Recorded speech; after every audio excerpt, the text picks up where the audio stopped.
At Christmas dinner, my daughter-in-law raised her glass and said loudly, "Starting today, I am going to manage everything for this family. Amelia, your credit card has been canceled." My husband decided it was for the best. Everyone celebrated. I just smiled and said, "Son, you really do not know, do you?" He froze, as if his heart had stopped beating. My daughter-in-law screamed, "No what?" Let me tell you how I arrived at that moment. How a night that was supposed to be full of joy turned into the instant my own son stabbed me in the chest without even realizing what he was doing.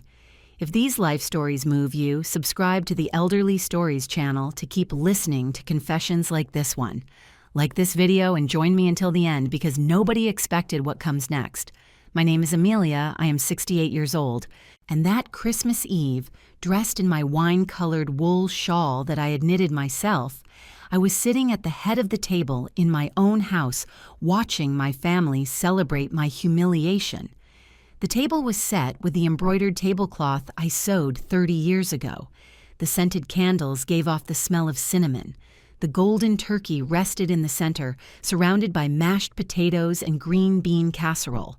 Everything looked perfect, everything except what was about to happen. Ashley, my daughter-in-law, stood up. She was wearing a tight peach-colored dress that showed off her 5-month baby bump. Her brown hair fell in perfect waves over her shoulders.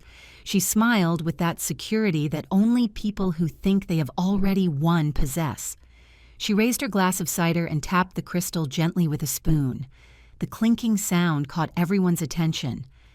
My son, Michael, sitting next to her, looked at her with adoration.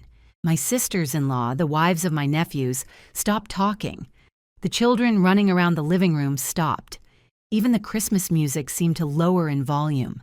"Family," Ashley began with a firm and clear voice, "today is a special day not only because of Christmas, but because I have an important announcement to make." I felt a knot in my stomach. Something in her tone warned me that this would not be about the baby. As you know, Michael and I are expecting our first child. This makes us think about the future and responsibilities. She paused dramatically, letting her words float in the air. That is why we have made a very important family decision. Michael nodded beside her, looking serious with that expression he used when he thought he was doing the right thing. Ashley continued, "Starting today, I am going to manage all the finances of this family. It is time for someone young with modern financial education to take control of things." The silence was so thick you could hear the candles crackling. "Amelia," she said, turning to me with a smile that did not reach her eyes, "your credit card was canceled this morning. Michael and I decided it is better this way. At your age, you do not need to worry about expenses or responsibilities. We will take care of everything. If you need anything, just ask for it. In advance, of course." The words fell like stones into a calm lake. But the lake was not me. The lake was my family. My sisters-in-law exchanged looks of approval. One of them, Sarah, even applauded softly. "What a good idea, Ashley. My mother-in-law should do the same. These older ladies are a disaster with money." The nephews laughed. Someone clinked their glass with Ashley's. Michael smiled proudly as if he had just solved a problem no one else had seen. And me? I just watched them. I watched how my 32-year-old son, the boy I raised alone after becoming a widow, the man I shaped with tears and sacrifice, looked at me as if I were a burden that he had finally learned to manage. I felt something break inside me. It was not rage, not yet. It was something deeper. It was the confirmation of a suspicion I had held for 3 years, since the day Ashley entered our lives. I took a sip of my fruit punch. The bittersweet taste reminded me of all the previous Christmases, when Michael and I were just the two of us sharing pot pie at our small table, laughing because I had burned the turkey. Now we were here in this house that he believed was mine, surrounded by people celebrating my defeat. I set the glass on the table. The sound resonated louder than I expected. All eyes turned toward me. Ashley remained standing, expectant, waiting for my reaction. She wanted to see me cry. She wanted me to beg. She wanted me to break. But instead of that, I smiled. It was a calm smile, almost sweet. The smile of someone who knows something the others ignore. I stood up slowly, feeling the weight of my 68 years in my knees. I looked my son directly in the eyes, those honey-colored eyes he inherited from his father, eyes that once looked at me with pure love before the poison of ambition clouded them.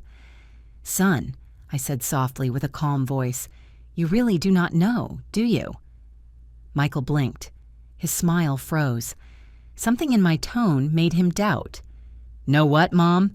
he asked with an insecure voice. Ashley stepped forward nervously. "Know what?"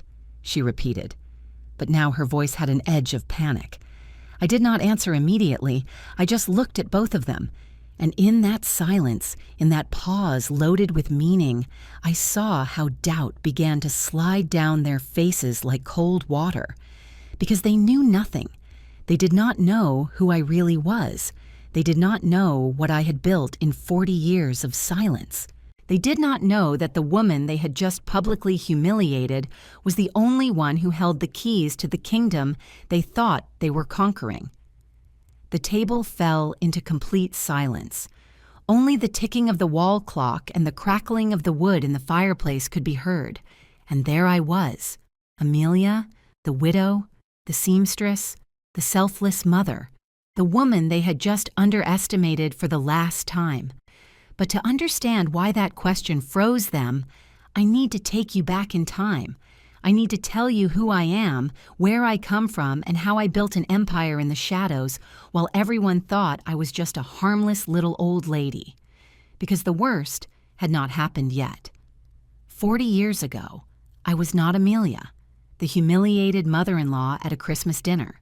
I was Amelia, the 28-year-old widow who had just buried her husband while 7 months pregnant and with a mountain of debt that threatened to bury her alive. I remember the day of the funeral as if it were yesterday. The sky was gray, heavy with clouds that never quite released the rain. James's coffin rested underground in the local cemetery. I was there in my black dress, borrowed from a neighbor, feeling my son kicking inside my belly as if protesting his father's absence. I did not cry that day, not because I did not want to, but because my tears had already run out 3 days earlier when the doctor told me, "I am sorry, ma'am. We did everything possible." James had died in a traffic accident, a truck that ran a red light, an instant, and everything we had built together vanished. What did not vanish were the debts. 2 weeks after the burial, there was a knock on my door. It was Mr. Henderson, the owner of the hardware store where James had asked for credit to repair our roof.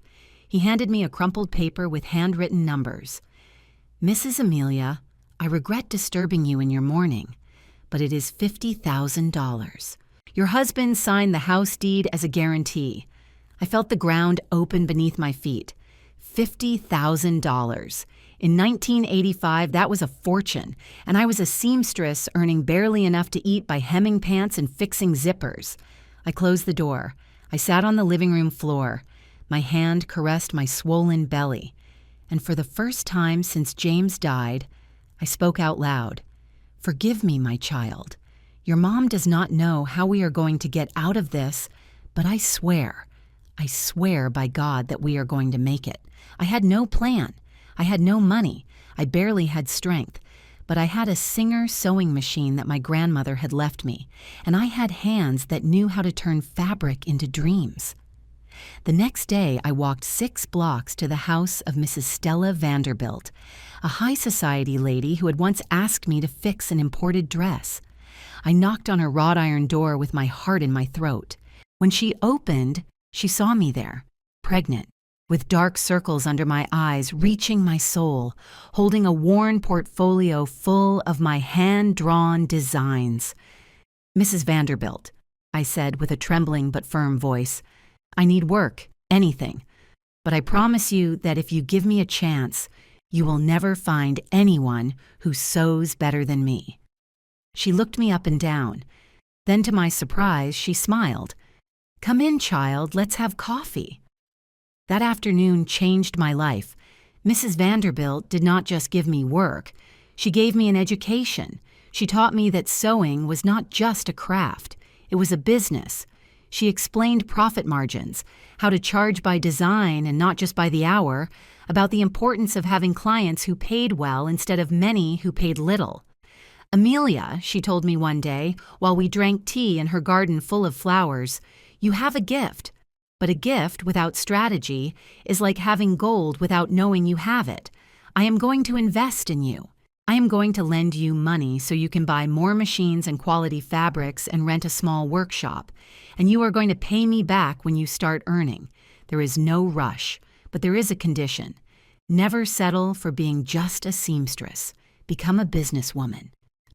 2 months later, Michael was born. A beautiful baby weighing 7 pounds with his father's eyes and my upturned nose. I held him in my arms in that small public hospital room and whispered to him, "You are going to have everything I did not have. I promise you." And I kept that promise. I worked like never before, from 5 in the morning to 11 at night. Michael slept in a cradle next to my sewing machine. The sound of the mechanical pedal became his lullaby, while I sewed wedding dresses, Sweet 16 gowns, and gala outfits. He grew up surrounded by colored threads and scraps of silk. With the money Mrs. Vanderbilt lent me, I opened my first workshop, Amelia's Fine Couture, in a small space downtown. I hired 2 girls from the neighborhood who knew how to sew. I taught them everything Mrs. Vanderbilt had taught me. The first 6 months were hard. There were nights I ate only beans and bread to be able to buy more fabric.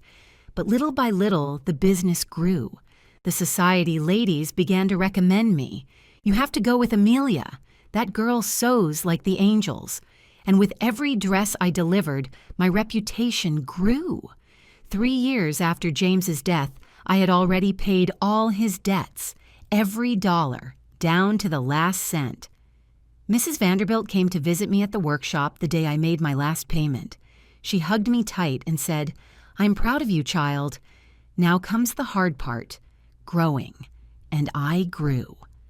I opened a second workshop, then a third. I started selling not only to private clients, but to elegant boutiques. I registered my brand. Mrs. Vanderbilt introduced me to an accountant, to a lawyer. She taught me to invest. The money you earn is not for spending Amelia. It is for making it grow. Buy properties, rent them out, create passive income. I did not understand well what passive income meant, but I learned. Oh, how I learned. I bought my first commercial space when Michael was 8 years old, a small store on a well-located corner. I rented it to a lady who sold groceries. Every month she paid me $1,500, money that came in without me having to sew a single button. Michael studied in a public school. He wore mended uniforms. We ate simply. We lived in the same humble house that James had left us. But in secret, I was building an empire. After 10 years of widowhood, I already had 3 commercial spaces rented out. At 15 years, it was 5. I bought properties in areas that were growing before they went up in price. I invested in bank certificates. I saved every dollar as if it were the last. And never, never did I tell Michael anything. I wanted my son to grow up with hunger, with a desire to strive. I wanted him to value money because he had seen it be scarce, so he would not become one of those spoiled rich kids who waste fortunes because they never had to earn them. So I kept the facade, the seamstress widow, the struggling mother, the simple woman who barely got by. When Michael turned 18 and entered to study industrial engineering at the Technological University, I told him I'd gotten a full scholarship. In reality, I paid every dollar of his tuition, thousands every semester. When he graduated and got his first job as a junior engineer earning a decent salary, he was so proud. He hugged me and said, "Mom, now I am going to take care of you. You do not have to work so hard anymore." I laughed. I caressed his face. "Oh, my child, if you only knew." But I said nothing. By then I already had 8 commercial properties, all rented, generating $20,000 monthly in passive income. I had 3 luxury apartments in the upscale district that I had bought at a bargain price during the economic crisis, and I had nearly $500,000 in bank investments. My total net worth exceeded several $1,000,000, and Michael believed his mother barely survived sewing dresses. I did it out of love, for protection, because I wanted him to become a man by his own merits, but I never imagined that silence, that white lie, would become the weapon they would one day use to sink me. Because 3 years later, Michael met Ashley at a corporate party, and everything began to change. She came into my life like fog comes in, slowly, almost imperceptibly, but covering everything until you can no longer see the path. And I, who had survived widowhood, debts, and 40 years of struggle, did not see coming what was about to happen until it was too late. Michael was 30 years old when he met Ashley. I was 65, and at that moment my son still did not know the truth about me. To him, I was the sacrifice mother living in a modest little house, who kept sewing dresses to stay active, who refused his offers of financial help with stubborn pride. No, my love, I am fine. You save your money for your future. What Michael did not know was that that modest little house was barely one of my 9 properties. I had bought it 20 years ago for very little. Now it was worth 4 times as much, but I kept it simple on purpose. Cream-colored walls, old but comfortable furniture, a living room with that floral armchair he remembered from his childhood. Everything was theater. A stage carefully designed so my son believed his mother barely survived with dignity. Meanwhile, I kept building. At 65 years old, I had expanded my little empire. I had 8 commercial spaces rented in prime zones, 2 pharmacies, 3 medical offices, a cafe, a stationery store, and a beauty salon. Every month, without moving a finger, $20,000 clean entered my bank accounts. I also owned 3 luxury apartments in the financial district that Mrs. Vanderbilt and I bought as partners when the market collapsed in 2008. We rented them to foreign executives for $4,000 a month each. My accountant, Mr. Thompson, a serious 60-year-old man with thick-rimmed glasses, visited me every 3 months to review the finances. He always knocked on my door at 9 in the morning when he knew Michael was already at work. "Mrs. Amelia," he would tell me while we reviewed the account statements in my dining room, "your investments keep growing. You are already at a very substantial amount in bonds and investment funds. Do you want to diversify more?" I would nod, taking notes in my hardcover notebook. The seamstress who never finished high school now understood annual returns, compound interest rates, and long-term investment strategies. Mrs. Vanderbilt had taught me well before dying 5 years ago. Her last will was to leave me her share of the properties we had bought together. "You paid me back every dollar I lent you, Amelia, and you gave me something more valuable. You showed me that betting on women is never a bad investment." But none of this existed for Michael. For him, I was still the widow who sometimes asked him to help change a light bulb or fix the leaking water faucet. I lied to him, yes. But I did it out of love. I wanted my son to learn the value of effort, to know how to earn things, so he would not become one of those men who squander inherited fortunes because they never sweated to get them. And it worked. Michael became a responsible, hard-working, honest engineer. He rented a small apartment, drove a used car, saved every month. I was proud of him. Until Ashley arrived. He met her at an industrial engineering conference. She worked as a marketing manager at a consulting firm. 32 years old, university degree, designer clothes, French perfume. She spoke with that security of someone born with open doors. Michael arrived to visit me one Saturday radiant, with that smile I had not seen since he was a child.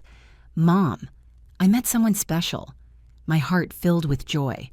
My son, always so shy, had finally found someone. "What is her name, my love?" "Ashley. She is incredible, Mom. Intelligent, successful, beautiful. I want you to meet her." 2 weeks later, she knocked on the door of my house. She arrived in a white BMW. She wore large sunglasses, a leather bag I recognized as designer. I had sewn enough imitations to know the difference, and heels that sounded authoritative against the floor. I opened the door with my apron still on, hands stained with flour because I was baking cookies. "Ma'am, nice to meet you. I am Ashley." She extended her hand. Her handshake was brief, almost dismissive. Her eyes scanned my house in 2 seconds. The old armchair, the ancient television, the faded curtains. I saw her expression change, a microsecond of disappointment immediately covered with a professional smile. That day we ate pot roast that I had prepared. Michael spoke excitedly about his plans together. Ashley nodded, but her eyes kept wandering around my house, evaluating, cataloging, judging. When they left, I sat in my floral armchair. Something in my stomach did not feel right. But I told myself, give it time, Amelia. You barely know her. The next 6 months were a whirlwind. Michael and Ashley became boyfriend and girlfriend formally. He started to change. Small things at first. He stopped visiting me on Sundays, our sacred tradition since he was a child because Ashley organized brunches with her friends. He started wearing more expensive clothes, things I knew he could not afford on his salary. When I asked him, he told me, "Ashley says I must invest in my professional image, Mom." One day, he came to see me with a serious face. "Mom, Ashley and I are thinking about getting married." My heart jumped. "So fast, my love. You have only been together 8 months. It is just that." "She is the one, Mom. I know. And, well..." He scratched the back of his neck nervously. "There is something I want to ask you." I felt a chill. "Tell me." "Ashley thinks that when we get married, it would be good if you sold this house and came to live with us. She says it is too big for you alone, that you are already older, that you need someone to take care of you." There it was. The first move on the board. I smiled calmly. "Oh, my boy, I am perfectly fine here. This house has my memories, my sewing workshop. I cannot imagine myself anywhere else." Michael frowned. "But Mom, Ashley is right. What happens if you fall and there is no one? If you get sick, we could take care of you better." "Take care of you?" That phrase. As if I were an invalid old woman who needed supervision. "Son, I am 65 years old, not 90. I keep working, walking, living my life. When the moment comes that I need help, I will let you know. But that moment is not today." I saw the frustration in his eyes, but he nodded. "Okay, Mom, I just want you to be well." They left. But that conversation planted a seed of worry in my chest. 3 months later, they got married. A discreet wedding in an elegant garden, 150 guests, imported wedding dress that cost thousands. Michael confessed it to me, ashamed when I asked. I attended in my best dress, one I had sewn especially for the occasion, champagne-colored silk fabric, discreet embroidery. Several guests asked me who had made it. I felt proud. But during the reception, I heard Ashley talking with her friends near the bar. They did not see me. "Is that your mother-in-law, the one in the gold dress?" "Yes," Ashley replied with a sigh. Poor Michael, raised alone with her. The woman could never give him anything. Does she live alone? Yes, in an old little house downtown. Michael wants her to come live with us when we buy a house, but I do not know. Imagine having her there all the time. Her friends laughed. One said, "Well, at least you do not have to worry about complicated inheritances, right? There's nothing to fight over." Ashley smiled. "Exactly. That is the advantage. No money dramas." I walked away before they saw me. My hands trembled while I held my glass of champagne. I breathed deep. "Calm down, Amelia," I told myself. "Let them think what they want." But something inside me changed that night. I realized that Ashley had not only misjudged my economic situation, she had built her entire plan based on a lie that I myself had created. And now my silence was becoming my worst enemy. The following 2 years were a slow but constant escalation. Ashley convinced Michael to buy a house in an exclusive gated community. They took out a huge mortgage. Michael worked 12 hours a day to pay the monthly installments of $3,000. I saw him exhausted every time he came to visit me, now only once a month. "Are you okay, son?" "Yes, Mom. Just tired, but it is worth it." Ashley is happy in the new house. Ashley got pregnant. Michael was on cloud nine. I knitted blankets for my grandson, embroidered sheets, prepared homemade preserves. But every time I visited their house, I felt the change. Ashley treated me with cold courtesy. She offered me tea in chipped mugs while she drank coffee in fine porcelain. She made me wait in the living room when I arrived because she was busy. And Michael, my son, saw nothing. He was so submerged in work, in pleasing his wife, and preparing for fatherhood that he did not notice how they were displacing me from his life. Until that Christmas arrived.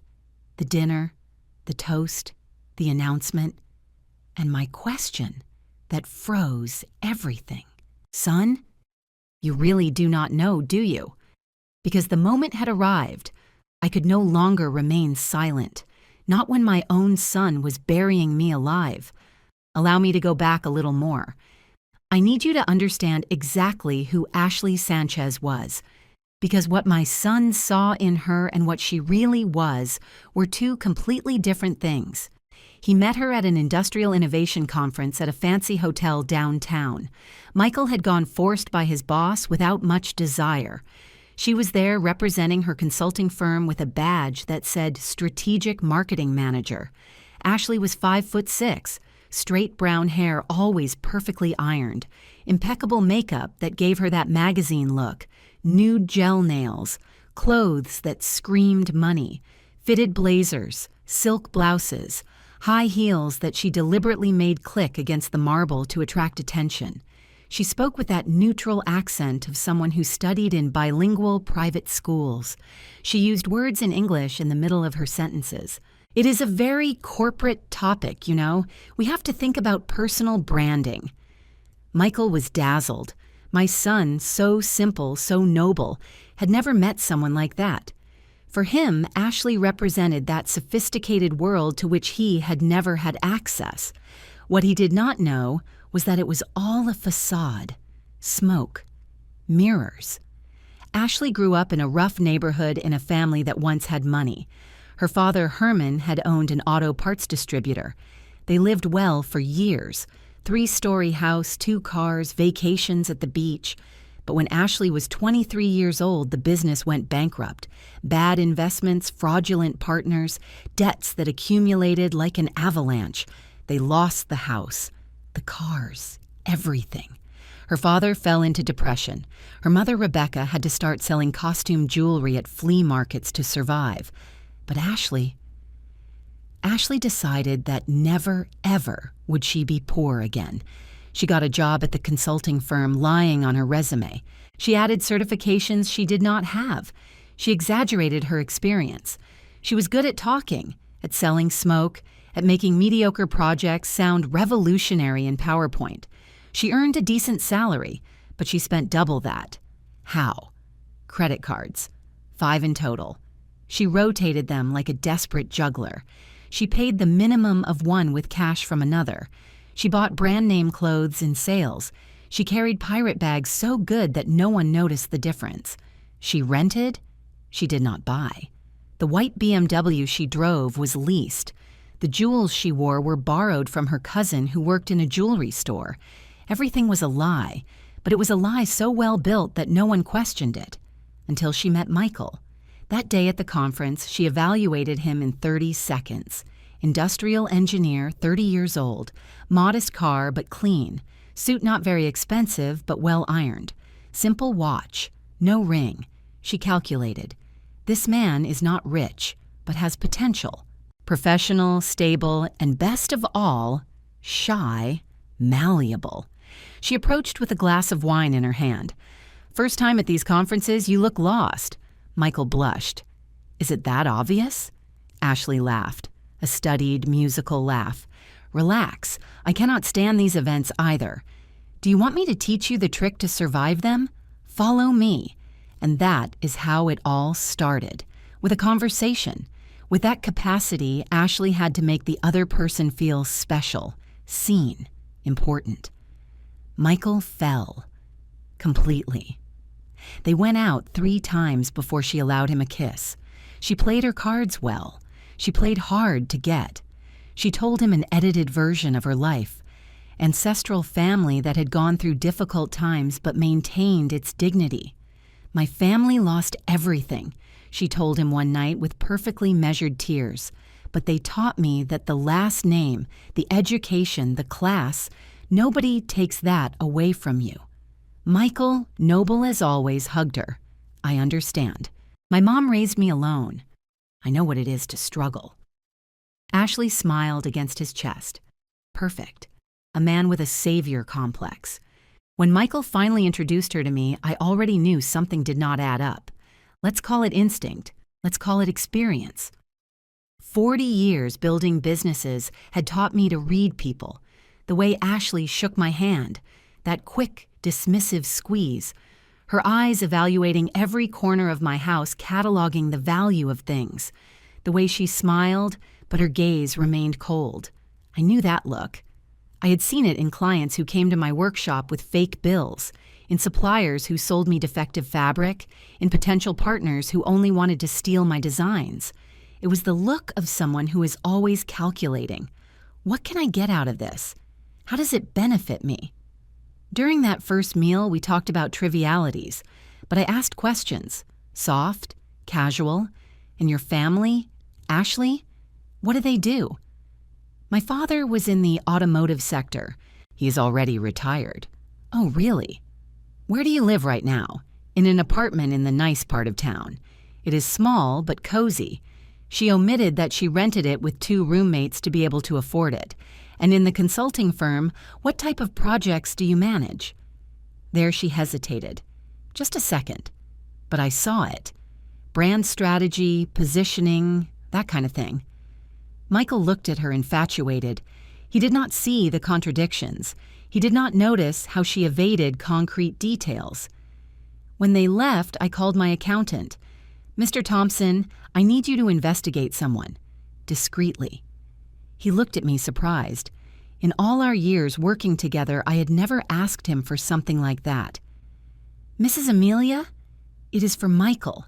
I need to know who my son is going out with. 3 weeks later, I had a 12-page report on Ashley Sanchez. Credit card debts, thousands of dollars, credit history, bad, 2 personal loans and collections, real salary, much less than she told Michael, family, unemployed father, mother selling informal goods, younger brother with addiction problems. They lived in a subsidized apartment in a rough neighborhood.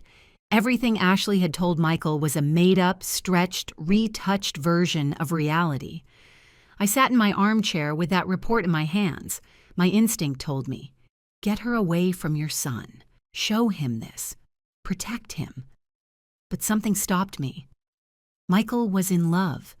Genuinely. I saw it in his eyes when he talked about her. And if I arrived with proof, with papers, unmasking her, what would happen? He would hate me. He would see me as the meddling mother-in-law, the controlling mother who does not want to let go of her son. Besides, part of me understood Ashley. I had been in her place, young, scared, trying to survive in a world that judges you by your bank account. I had also lied. I had exaggerated. I had pretended to be more than I was to get clients. Maybe, I thought, maybe Michael's love will change her. Maybe she will find stability with him and stop chasing ghosts of wealth. I put the report in my safe, and I decided to wait. It was the biggest mistake of my life. Because Ashley was not looking for love. She was looking for economic salvation. And she had decided that Michael, and eventually me, were her ticket out. The following months were a masterclass in manipulation. Ashley started planting seeds, casual conversations that seemed innocent but had poison in the roots. Love, does your mom not have other relatives to help her? It must be hard for her to be so alone. Have you thought about your mom's future? I mean, when she can no longer fend for herself, How nice that you keep visiting her every Sunday. Although, do you not think we should start building our own traditions as a couple? Little by little, Michael started seeing me differently. I was no longer his mother, strong and independent. I was becoming the little old lady who needed protection, the future burden that had to be managed. When they announced their engagement, Ashley visited me, alone, for the first time. She knocked on my door on a Tuesday afternoon. She wore designer jeans and a spotless white blouse. Perfect smile. "Mother-in-law, can we talk?" I made her coffee. We sat in my dining room. "I want us to be friends," she began. "You are very important to Michael, and that is why you are important to me." I nodded, waiting. "I know you have struggled a lot, that you raised Michael alone. That speaks of an incredible woman." Dramatic pause. "That is why I want you to know that when we get married, you will never be alone. We are going to take care of you, as a family." Her words sounded sweet, but her eyes studied me, looking for cracks, weaknesses. "I thank you, Ashley, but I am fine. I do not need anyone to take care of me." Something crossed her face, annoyance, quickly covered with another smile. Of course. I just want you to know that you can count on us, for whatever." She left half an hour later, but she left something in the air, a silent warning. "You are in my way," her eyes said, "and I am going to move you." That night, I took the report out of my safe. I read it again, and I made a decision. I was not going to interfere. Yet. But I was not going to lower my guard either. Ashley wanted to play, fine, but she did not know who she was messing with, because I had built an empire from zero. I had survived widowhood, debts, discrimination. I had learned to fight in a world that gives you nothing. And if Ashley thought a little old seamstress was easy prey, she was about to discover her mistake, the most expensive mistake of her life. The wedding was just the beginning. What came next was a systematic, calculated, almost surgical campaign to erase me from my son's life. Ashley did not attack head-on. She was too smart for that. Instead, she worked like humidity, slow, invisible, but destroying the foundations from within. The first 6 months of marriage were relatively calm. Michael visited me every 2 weeks. Ashley always had an excuse not to join him. "I have a meeting. My head hurts. I am tired from work." I prepared his favorite food, mole poblano with red rice, like when he was a child. We sat in my dining room and he told me about his life. But I noticed changes, small at first. Michael started arriving with new clothes that I knew he could not afford, brand-name shirts, Italian shoes. Ashley says I must look more professional to grow in the company. He explained to me. He changed his cell phone for the newest model. Ashley bought it as a wedding gift. They bought expensive furniture for the house. Ashley found an incredible offer. Every sentence began with "Ashley says," "Ashley thinks," "Ashley wants." My son was becoming an echo of his wife. One Sunday, 8 months after the wedding, Michael arrived with a strange expression, worried. He sat in the armchair and looked at me with those eyes that always melted my heart. "Mom, I need to talk to you about something important." My stomach tightened. "Tell me, my love. Ashley and I have been talking about your situation and we are worried." "My situation?" I raised an eyebrow. "Yes. Living alone at your age, Mom. You are already 66 years old. What happens if you fall? If you get sick? If someone tries to rob you? This house is old. The neighborhood is not so safe anymore." Every word was a repetition of something I was sure Ashley had planted in his head. "Michael, I am perfectly fine. I know all my neighbors. Mrs. Lapita next door brings me sweet bread every morning. Mr. Arthur helps me with repairs. I am not alone. I know Mom, but it is not enough." He breathed deep. "Ashley and I want you to come live with us." There it was. The first real play. My love, I appreciate the offer. Really, but this is my house. Here are my memories of your father, of when you were a child, my sewing workshop, my life. Michael rubbed his face, frustrated. Mom, I know it is hard, but think about the future. When you really cannot fend for yourself, would it not be better to make the change now while you can still adapt? The logic of his words was poisoned with good intentions. Ashley had trained him well. Son, when that day comes, if it comes, we will consider it. But today is not that day. Is that clear? I saw the disappointment in his eyes. He left half an hour later with the container of mole I had prepared, but with the weight of something unresolved between us. That night, I received a call. Ashley. First time she called me directly. Mother-in-law.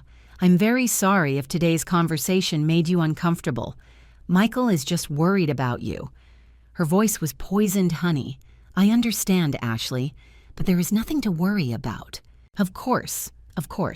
It is just that, well, Michael told me that you sometimes forget things, names, dates, and at our age that can be a sign of...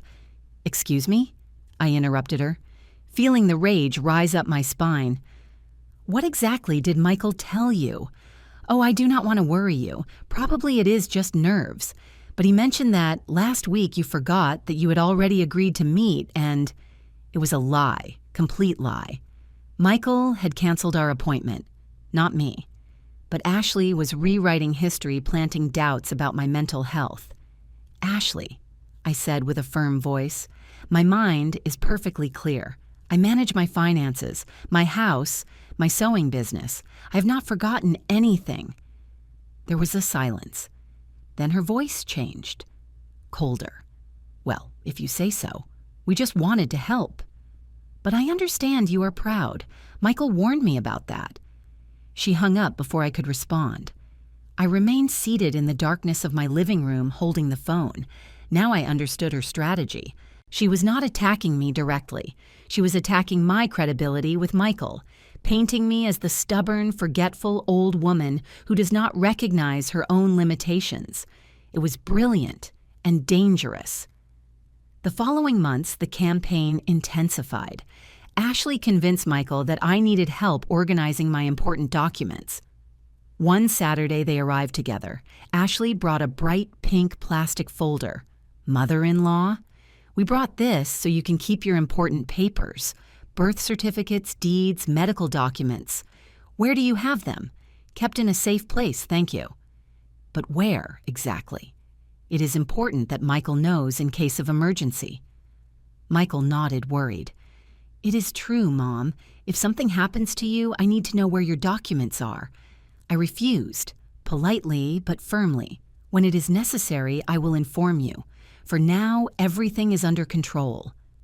I saw the frustration in Ashley's eyes. She had not achieved access to my papers. Then she tried another tactic. She suggested that Michael help me manage my money. Your mom should not worry about paying bills at her age. You could handle that for her. It would be one less burden. Michael proposed it to me during a visit. Mom, let me help you.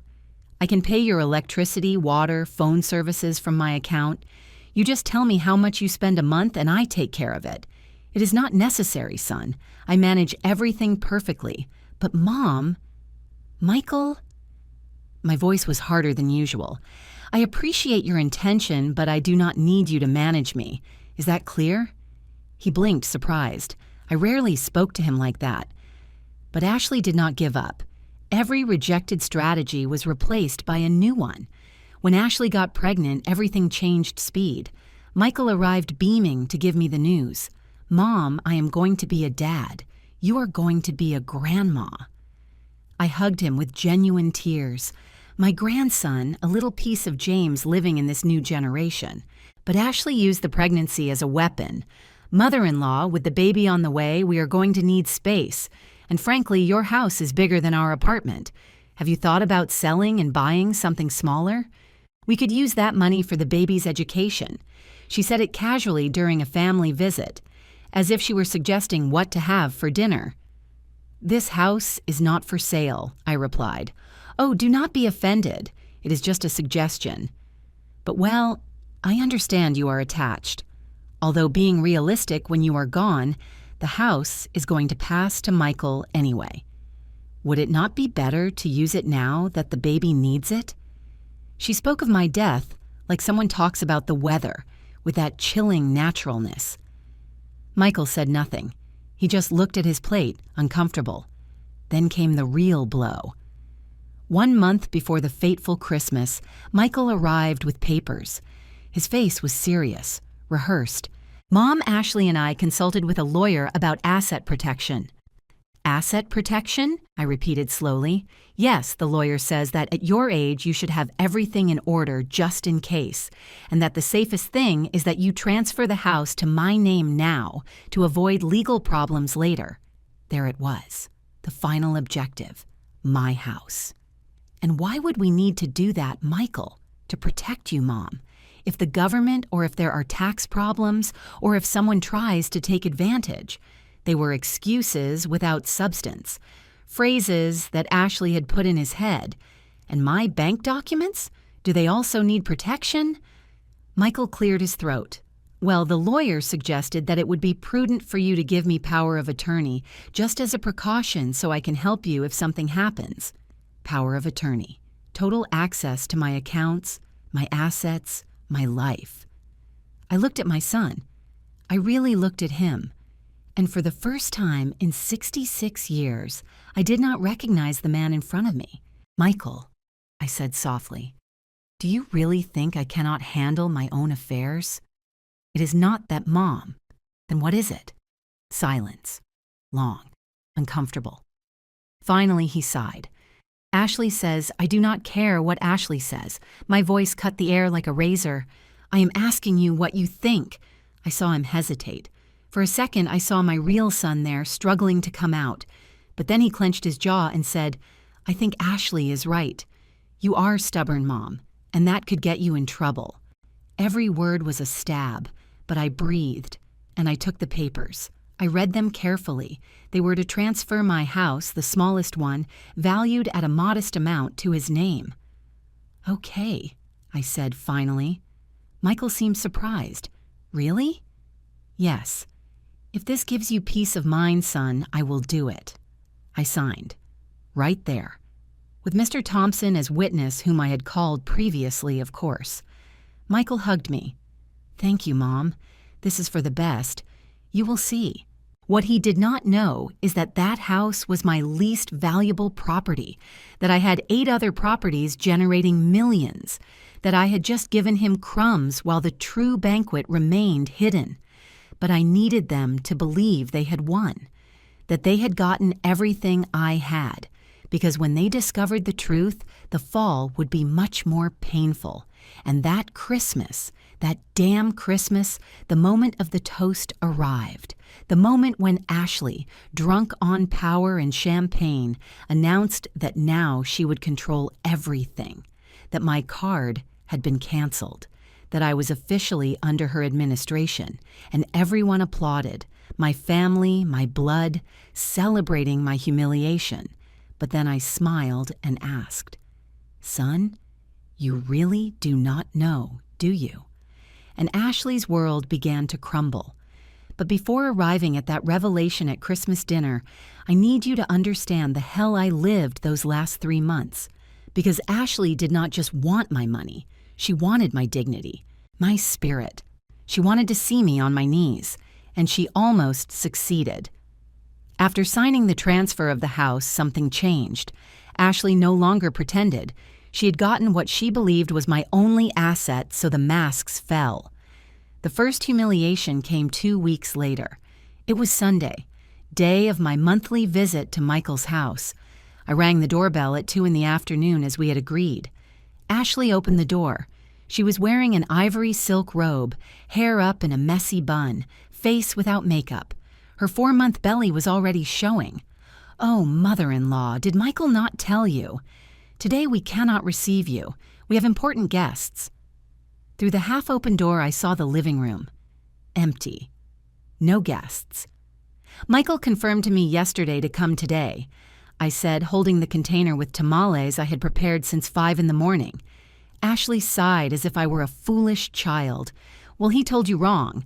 Besides mother-in-law, we need to talk about these surprise visits. Now that the baby is coming, we cannot be receiving people without planning. Michael will call you to schedule when it is convenient. Schedule? I repeated the word as if it were poison in my mouth. I am his mother, not a dentist appointment. I know, but things change. You understand? She began to close the door. Leave me the tamales. I will give them to Michael. She extended her hand to take the container as if she were a delivery person, as if I were not the woman who had raised her husband alone for 30 years. No, I said, stepping back. These tamales are for my son. I will give them to him when I see him. Ashley narrowed her eyes. Whatever you want. Have a good day. The door closed in my face. I remained standing there on the porch of that pretty house in that elegant gated community, holding tamales that were getting cold, feeling smaller than I had felt in years. I returned to my house in a taxi. I did not eat. The tamales stayed in the refrigerator. 3 days later, I threw them away. They had spoiled, like my relationship with my son. Michael called me the following Wednesday. Mom, sorry about Sunday. Something came up last minute. He did not mention important guests. He did not mention that Ashley had kicked me out. Just an empty apology. It is okay, son, I lied. Because what else could I say? The next humiliation was worse. Ashley called me a Tuesday afternoon. Mother-in-law. I need to ask you a favor. Tell me. I have an appointment with the gynecologist tomorrow at 11. Michael has a meeting and cannot accompany me. Could you take me? And while we are at it, help me with some shopping for the baby. Something in my chest rejoiced. Maybe this was an olive branch. Maybe we could start over. Of course, my child, with pleasure. I arrived at her house at 10:30.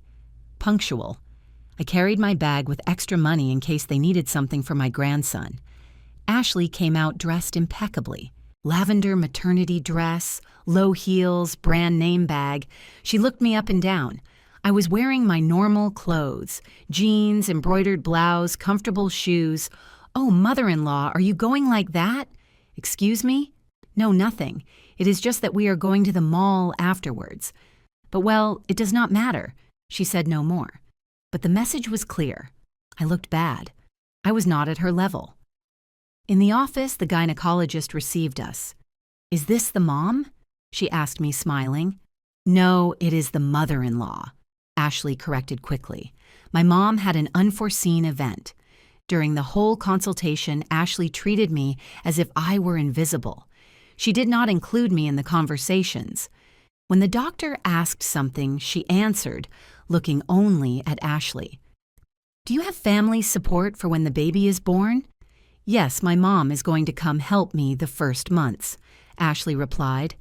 I was sitting there a meter away, and she had just erased me. Afterwards, we went to the mall. Ashley entered an expensive baby store. Stroller, crib, bottles, clothes. She was pointing at things. I like this. This too. This, yes. The saleswoman added it up. Thousands of dollars. Ashley turned toward me. Mother-in-law? Can you help us with this? It is for your grandson? There it was, the real reason for inviting me. I took out my wallet. Inside, I had $300 in cash. It was what I normally carried. I brought $300 Ashley. I did not know we were going to buy so much. I saw her expression change. Disappointment, then contempt. $300? That is it? She laughed. A cruel laugh. Well, I suppose it is what is possible. Leave them. I will pay the rest. She took out a gold credit card. Surely Michael's. And paid. The saleswoman looked at us uncomfortable. Next time, let me know in advance, I said calmly, and I can bring more. Ashley looked at me like one looks at an insect. Do not worry, mother-in-law. I understood. Michael was right. You do not have much to contribute. Every word was a nail in my heart.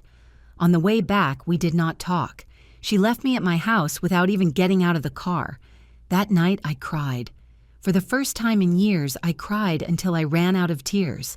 but the worst was still to come. One Saturday, Michael called me. "Mom, we are going to have a family reunion next weekend. My cousins, their wives, the kids. Ashley wants everyone to see her belly. Can you come?" "Of course, son." "Should I bring something?" No, just come." I arrived with a cake I had baked. Chocolate, Michael's favorite since he was a child. The house was full. Cousins, nephews, sisters-in-law, everyone well-dressed, drinking wine, laughing. Ashley was the center of attention with her tight dress showing her belly receiving congratulations. I entered with my cake. No one greeted me. I looked for Michael. He was in the garden with his cousins grilling meat. "Son, I brought cake." "Oh, thanks, Mom. Leave it in the kitchen." I went to the kitchen. There were the wives of my nephews, Sarah and Michelle, preparing salads. "Good afternoon," I greeted. "Oh, mother-in-law, how good that you came," said Sarah, but her tone was condescending. "Ashley told us that you already gave them the house." "What a nice gesture." Michelle nodded. "Yes, how good. At your age, you no longer need those worries." I left the cake on the table. Where should I put it? Ashley entered at that moment. She saw my cake, wrinkled her nose. "Oh, mother-in-law, I told Michael not to bring anything. We already have dessert. We bought a cake from a French bakery." She pointed to an elegant box on the counter. "But thanks, we can save it for later." She took my cake, 3 hours of work made with love, and put it in the refrigerator. In the back, hidden. "Come, mother-in-law, let's go to the living room, but careful with the white armchair. It is new. Better sit on the wooden chair." She pointed me to a hard, uncomfortable chair in a corner. As if I were a punished child, I sat. I watched my family laugh. Toast celebrate. No one included me in the conversations. When I tried to participate, they ignored me or changed the subject. At mealtime, they served the plates. Grilled meat gourmet salads, elaborate sides. They gave me a plate, but I noticed it had less meat than the others, more salad, as if they were rationing me. Ashley stood up with her glass. Family. "I want to thank you for being here. This baby is going to be born surrounded by love." She looked at everyone. Her eyes passed over me as if I were part of the furniture. "I especially thank my mom who is going to come take care of me after the birth. I do not know what I would do without her." Everyone applauded. I did not exist. I ate in silence. My cake never came out of the refrigerator. At 6 in the afternoon, I left. No one noticed my absence. 2 weeks later, the final blow arrived before Christmas. I went to the bank to withdraw money from my personal account, the one that had the small pension from my sewing, my facade account. I put my card in the ATM. Card blocked. Consult your bank. I entered the branch. The executive reviewed my account. "Mrs. Amelia, your card was canceled by request of the authorized holder, a certain Michael Mendez." I felt the floor move. "How?" "It says here he requested the cancellation a week ago as a protection measure for senior citizens. Michael had canceled my card, without telling me, without consulting me. I called my son, furious. 'Mom, wait, let me explain.' Ashley read an article about frauds against the elderly, and we thought it was better." "We thought? Or Ashley thought?" "Mom, do not get angry. It is for your protection. Now, if you need money, just tell me and I give it to you." "You give me? Of my own money? It is not like that. It is just that—" "Give me back my card, Michael." "I cannot, Mom. It is already decided. This is for the best." I hung up, trembling with rage and helplessness. That night, I took the documents out of my safe. I read them all. My properties, my investments, my secret empire, and I made a decision. Enough. The lie is over. Being invisible is over. Letting them trample me is over. If they wanted to play at controlling me, if they wanted to treat me like a useless old woman, if they wanted to humiliate me, I was going to teach them who Amelia really was, and Christmas would be the perfect stage. I called Mr. Thompson. "I need you to prepare something for me. For Christmas dinner, bring all the documents, all of them." "Are you sure, Mrs. Amelia?" "Completely." Because Ashley had committed a fatal mistake. She believed that humiliating me would break me. but the only thing she did was wake the warrior who had been asleep for years. And when a woman who built an empire from scratch decides to fight, there is no mercy. Christmas morning, I woke up at 5. Not out of habit, but because I could not sleep. I sat on the edge of my bed watching the darkness outside my window. The neighbors' Christmas lights twinkled weakly. I could hear distant carols from some nearby house. I touched the wine-colored shawl I had left prepared on the chair. I had knitted it myself 15 years ago when Michael turned 17. Every stitch carried a prayer, a wish for my son to be happy. Today, that same son would see me like never before. I showered, dressed carefully, black dress pants, hand-embroidered beige blouse, the shawl over my shoulders. Nothing ostentatious, nothing that called attention. I wanted to look exactly like what Ashley thought I was, a simple, defeated little old lady. At 8 in the morning, my doorbell rang. It was Mr. Thompson. He entered with a brown leather briefcase. He left it on my dining table with a solid thud. Inside was my real life, all the documents, all the proof. "Are you completely sure about this, Mrs. Amelia?"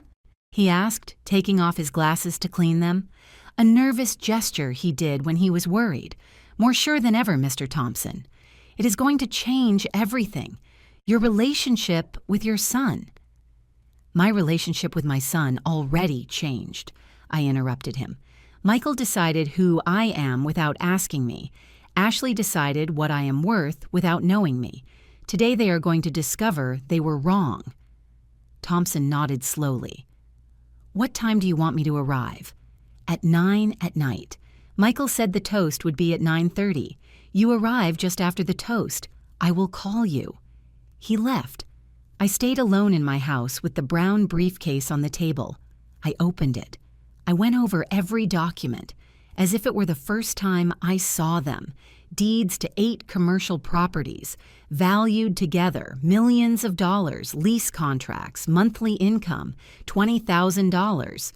3 apartments in the financial district. Valuation, millions more. Monthly rents, $12,000. Investment certificates, funds, bonds, total. Substantial liquid assets, total net worth, over $7 million. And Michael knew nothing. Absolutely nothing. I closed the briefcase. I breathed deep. "James," I whispered to the air, speaking to the ghost of my husband dead 40 years ago. "I wish you were here. I wish you could tell me if I am doing the right thing." The silence was my only answer. At 6 in the afternoon, I took a taxi to Michael's house. I carried a container with my famous fruit punch, apples, guavas, cinnamon, and a bag with wrapped gifts for the baby due in March. The taxi stopped in front of the house. 2 stories, modern facade, manicured garden. The house Michael thought he could afford only with his effort. He did not know he was drowning in credit card debt that Ashley used as if money were infinite. I rang the bell. Michael opened, smiling. He was wearing a ridiculous Christmas sweater with an embroidered reindeer. He hugged me. "Mom, how good that you arrived." Come in, come in." He smelled like his usual cologne. For a second, he was my boy again, the one who ran to hug me when he came back from school, the one who told me "I love you, Mom" every night before sleeping.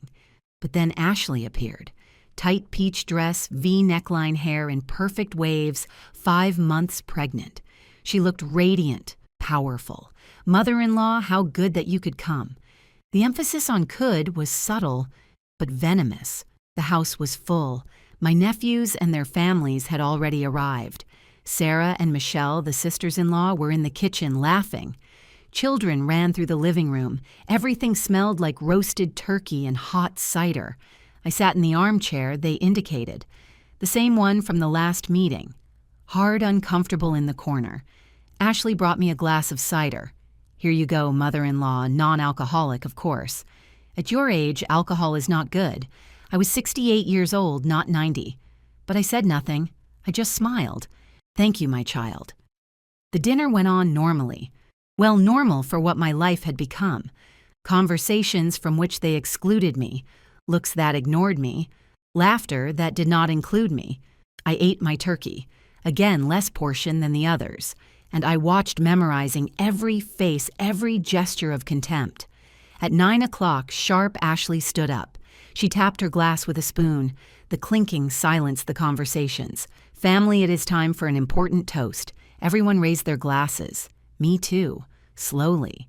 Ashley radiated confidence. She had practiced this moment. She had planned it. Today, we not only celebrate Christmas, we celebrate a new beginning for this family. Michael looked at her proudly. His cousins nodded, expectant. As you know, in March, our baby arrives.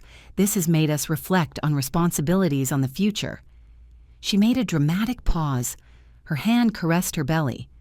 That is why Michael and I have made an important decision. My heart beat slow, heavy like a war drum.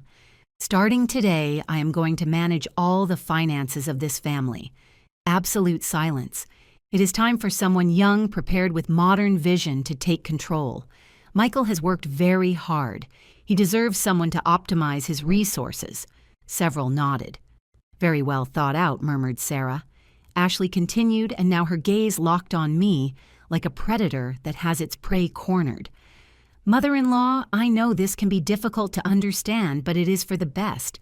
At your age, you should no longer worry about money, about paying bills, about deciding expenses. She smiled a smile that did not reach her eyes. That is why, this morning, Michael and I canceled your credit card. I heard muffled gasps, but not of indignation, of approval. It was the right thing, added Michelle. My mother-in-law should also do that. These older ladies sometimes spend on unnecessary things. Laughter. Damn laughter. Ashley raised her glass higher. So let's toast to a prosperous future, to a baby who will be born into an organized family, to intelligent decisions. Cheers, shouted everyone. They clinked glasses. They drank. They celebrated. They celebrated my humiliation. Michael approached me. He touched my shoulder. Mom, I know it is a change, but this is good. You will no longer have to worry about anything. If you need something, whatever it is, just ask me. I will give it to you. He looked at me with pity. My own son looked at me like one looks at a nuisance that must be managed. Ashley approached, too radiant. See, mother-in-law? Now you can live calmly without stress like a granny should be.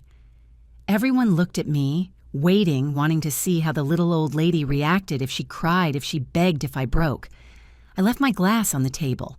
The sound of crystal against wood resonated louder than I expected. I stood up slowly.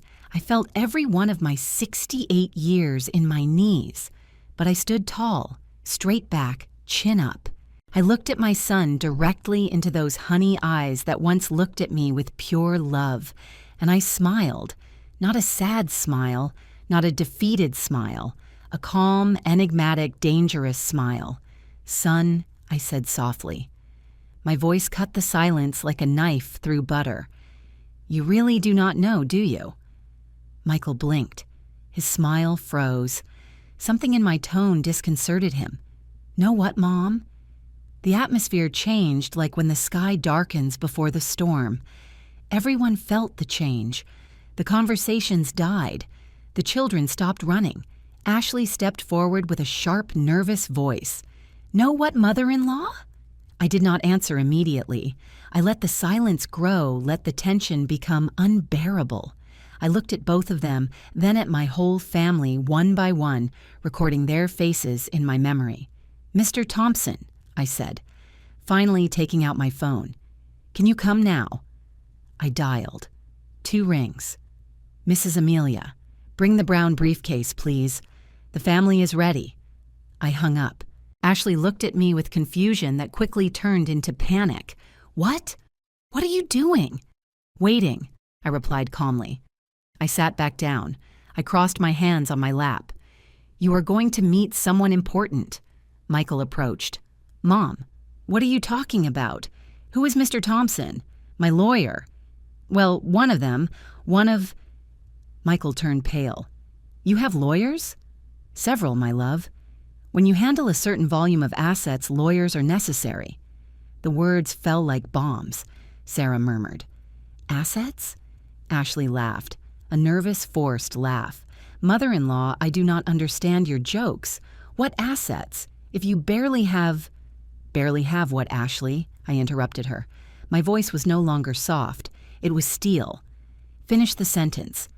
She opened her mouth. She closed it. She had no answer. 20 minutes later, the 20 longest minutes of their lives, the doorbell rang. Michael opened the door like an automaton. Mr. Thompson entered. 60 years old, thick glasses, impeccable gray suit. Brown briefcase in hand. Good evening, family, he greeted formally. I am attorney Edward Thompson, accountant, and legal advisor to Mrs. Amelia for 20 years. 20 years. I let that number float in the air. He approached me. Mrs. Amelia? Attorney, please, show them. He opened the briefcase on the dining table. He began to take out documents, one after another, deeds, contracts, certificates, account statements, the table filled with papers. Michael approached. He took one. He read it. He turned pale. This says you own a pharmacy downtown. That is right, I confirmed. I bought it 18 years ago for peanuts. Now it is worth almost $1 million. I rent it for thousands monthly. He took another document. His hands trembled. 3 medical offices in the Heights. I bought them in the crisis of 2008. Excellent investment. Another document. A cafe, a stationery store, a beauty salon, all rented passive income son. Money that comes in without me lifting a finger. Ashley approached staggering. She snatched documents. She read them with wild eyes. This cannot be real. These are 3 apartments in the financial district. I continued. Each one valued at more than $1 million. Rented to foreign executives. $40,000 monthly each. Mr. Thompson continued taking out papers, like a magician pulling handkerchiefs from a hat. But these handkerchiefs were dynamite. Investment certificates, millions in funds, government bonds. The room was in sepulchral silence. Only the rustling of paper could be heard. Sarah whispered, "My God." Michelle had let herself fall into a chair, mouth open. Michael looked at me as if I were a stranger. "Mom, what is all this?"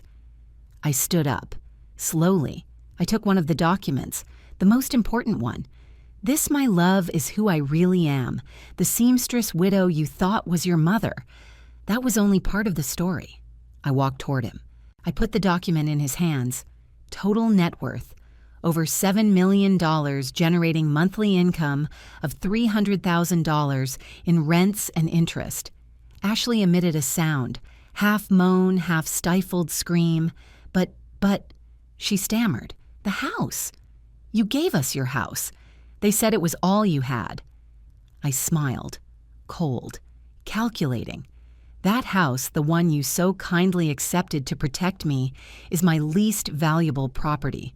It is worth $850,000, 8% of my net worth. The math hit Ashley like a bucket of ice water. I gave you crumbs. I continued. While you believed you were conquering my kingdom, Michael dropped the papers. He put his hands to his head. "Mom, I do not understand. Why? Why did you never tell me?" And there it was, the question I had waited for. I approached my son.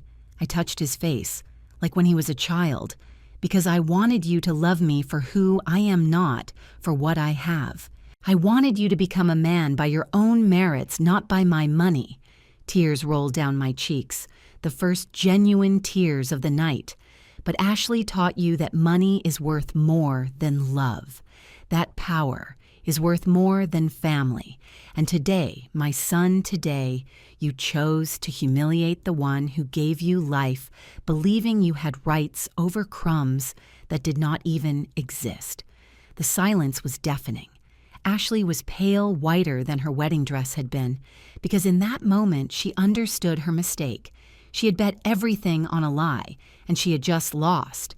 Ashley was the first to react, but not how I expected. Not with apologies. Not with shame. With fury. "This is a trap!" She screamed, her voice breaking into a high-pitched shriek. You lied to us. You deceived us. You made us believe you were poor." Her face was red. The veins in her neck stood out. Her hand grabbed her pregnant belly like a shield. "I never lied to you." I replied with glacial calm. "You assumed. You never asked what I had. I never asked you for financial help.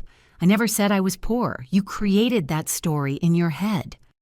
But you did not tell us the truth either." Ashley turned to Michael, desperate. See? See how she is? Your mother is a manipulative liar." Michael was motionless in shock.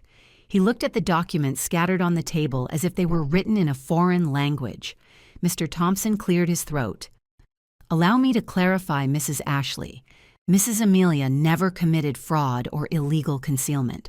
All her income is declared to the IRS. She pays taxes religiously. Her properties are registered correctly. Legally, there is nothing to claim." Ashley ignored him. She turned to the other guests, looking for allies. "Do you hear this? This lady hid millions while watching her son kill himself working." Sarah and Michelle exchanged uncomfortable glances. They no longer looked so sure of themselves. "Michael was killing himself," I corrected. "Michael earned an honest salary doing honest work. I paid every dollar of his education, thousands per semester for 5 years. I bought him his first car when he graduated. I helped him when he needed it, but I wanted him to learn to fend for himself, not to depend on inheritances, to build his own life." "How convenient," spat Ashley. "What a nice speech. But the truth is, you enjoyed watching us suffer, watching us beg, feeling superior. Something inside me broke. The patience I had maintained for 3 years exploded." "Suffer?" My voice rose in volume. "Suffer?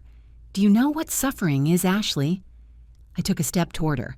She shrank back. "I was left a widow at 28, 7 months pregnant with $50,000 in debt that threatened to take the roof over my head. I sewed until my fingers bled. I ate beans so my son would have milk. That is suffering." I took a breath. My chest rose and fell with force.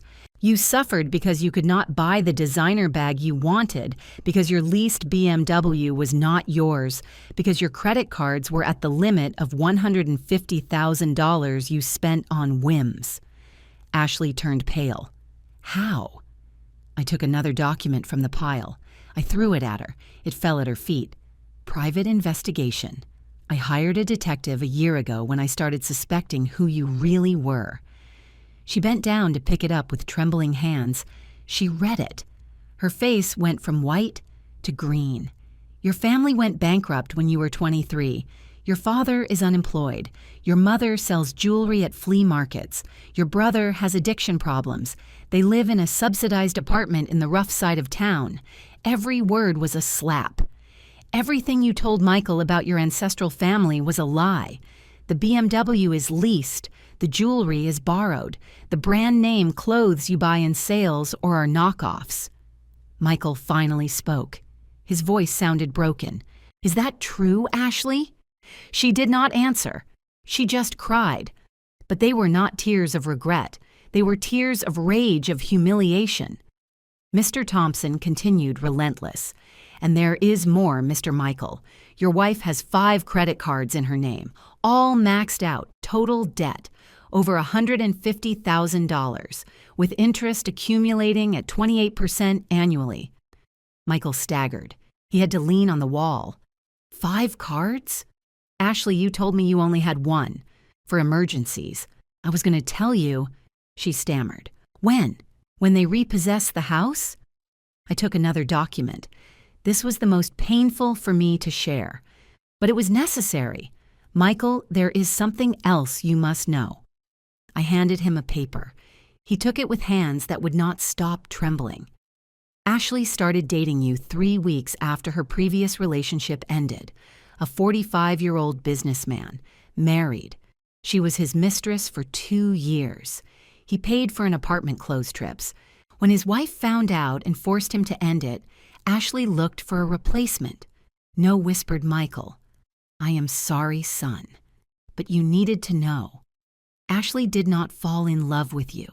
She fell in love with what she thought you were. A stable engineer with a mother who would eventually inherit a retirement plan. Ashley exploded. That is not true. I love Michael. All this is because you are a resentful witch who cannot stand her son having his own family. You love him? I asked softly. Then tell me, Ashley, when you canceled my card without asking me, when you served me food on chipped plates while you ate on porcelain, when you made me wait at the door like a beggar, when you hid my cake in the refrigerator so no one would see it. That was love? Love for Michael meant destroying his mother? Silence. Michael looked at me with tears rolling down his face. Mom, I did not know. I did not know I know, son. That is why I am doing this. Not to hurt you, but to open your eyes before it is too late. Ashley changed tactics. She knelt in front of Michael, dramatic, grabbing his hands. Love, please do not believe her. She is trying to separate us to ruin our family. Think of our baby, of our son. Michael looked at her, and for the first time I saw something in his eyes I had never seen before. Doubt. Ashley, is the thing about the businessman true? She hesitated.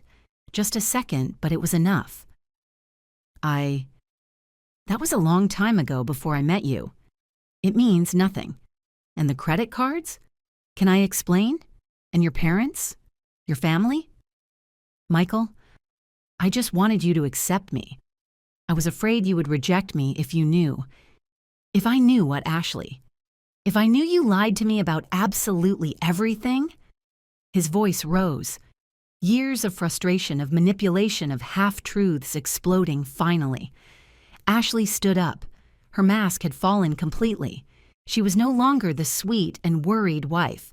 She was a desperate, cornered woman. So, what if I lied? She screamed. You never would have looked at me if you knew I come from the slums, that my mom sells necklaces on the street. You wanted a princess, right? Well, I gave you what you wanted. I wanted honesty, replied Michael, his voice broken. I wanted truth. Ashley laughed, a bitter laugh full of poison. Truth? Like the truth your mother hid from you for 40 years? At least I lied about my past. She lied about millions of dollars. She turned to me with pure hate in her eyes. You ruined everything. You. We could have been happy. We could have had a good life, but you could not stand seeing us happy, right? You were not happy, I said calmly. You were building on lies, and lies always collapse. Always. Shut up, shut up! Ashley grabbed her bag. I am not staying here listening to this. Michael, we are leaving, now. Michael did not move. Michael, I told you we are leaving. No, that word, 2 letters. But they sounded like thunder. What did you say? I said no, Ashley. I'm not leaving. I need to think. I need to process all this. Process? Process? Ashley was hysterical. Your mother just humiliated me in front of your whole family. She exposed me. She destroyed me. And you need to think.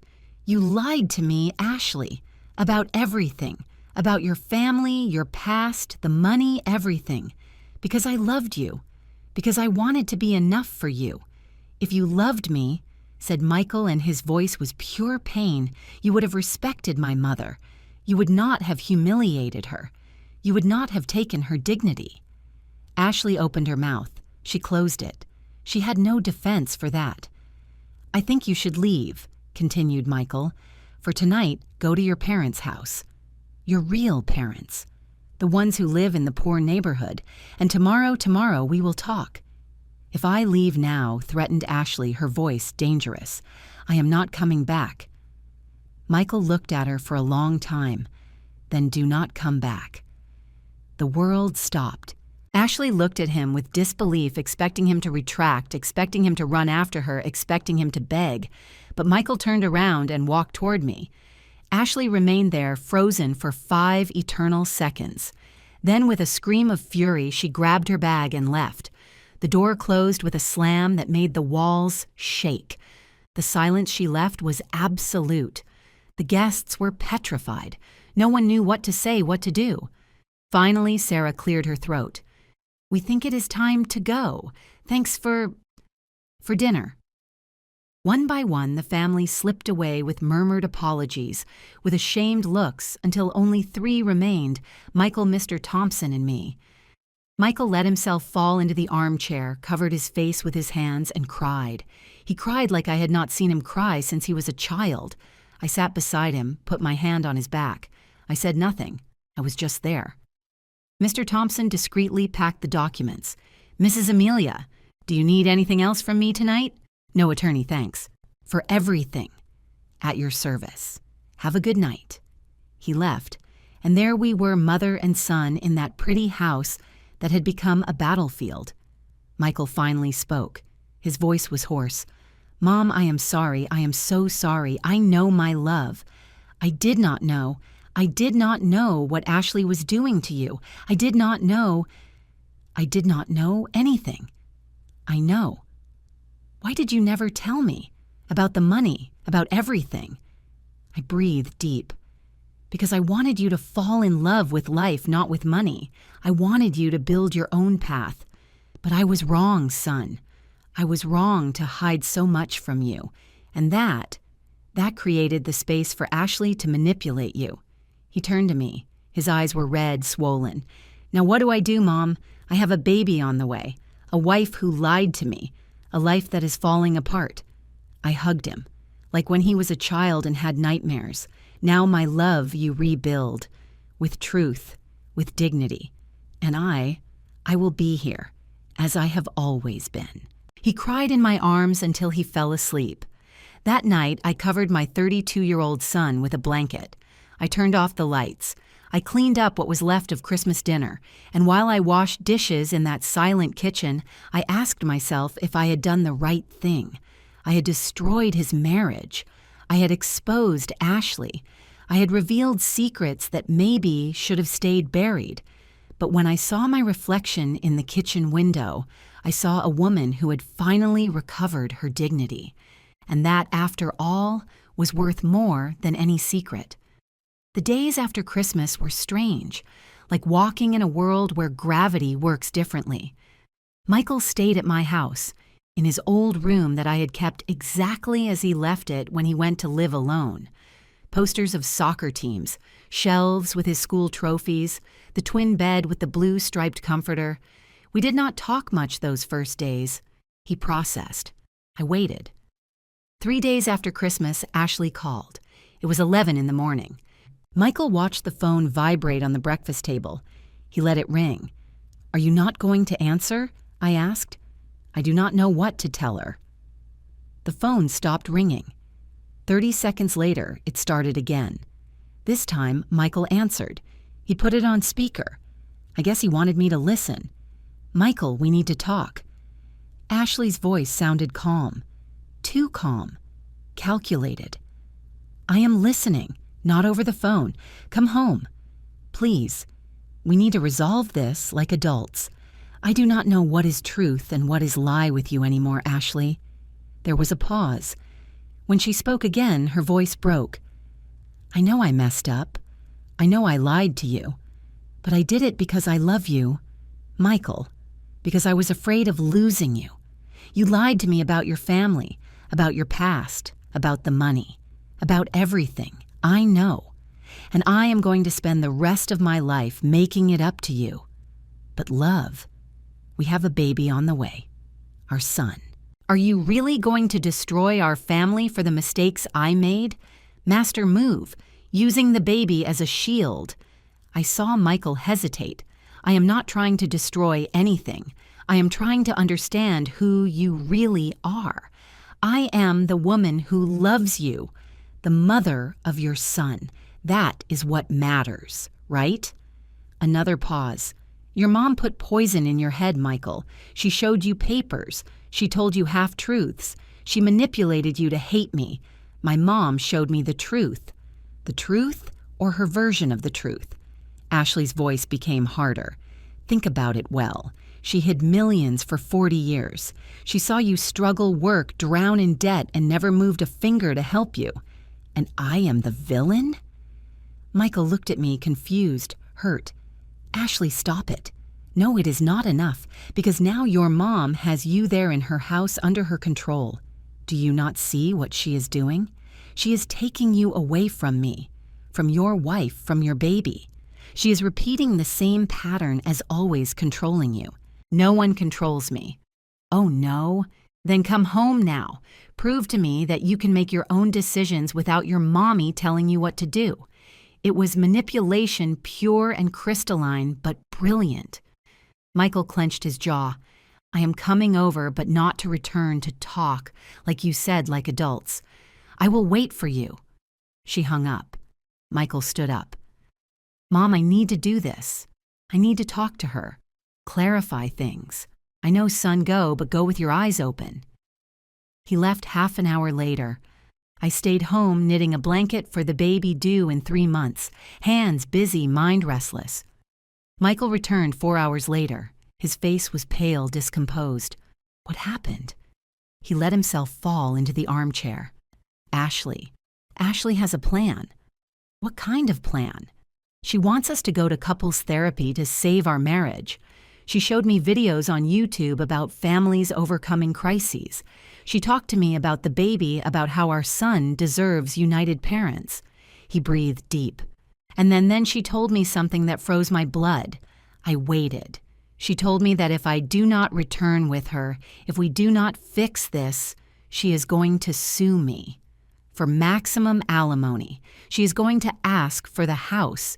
She is going to make this as dirty and painful as possible. I closed my eyes.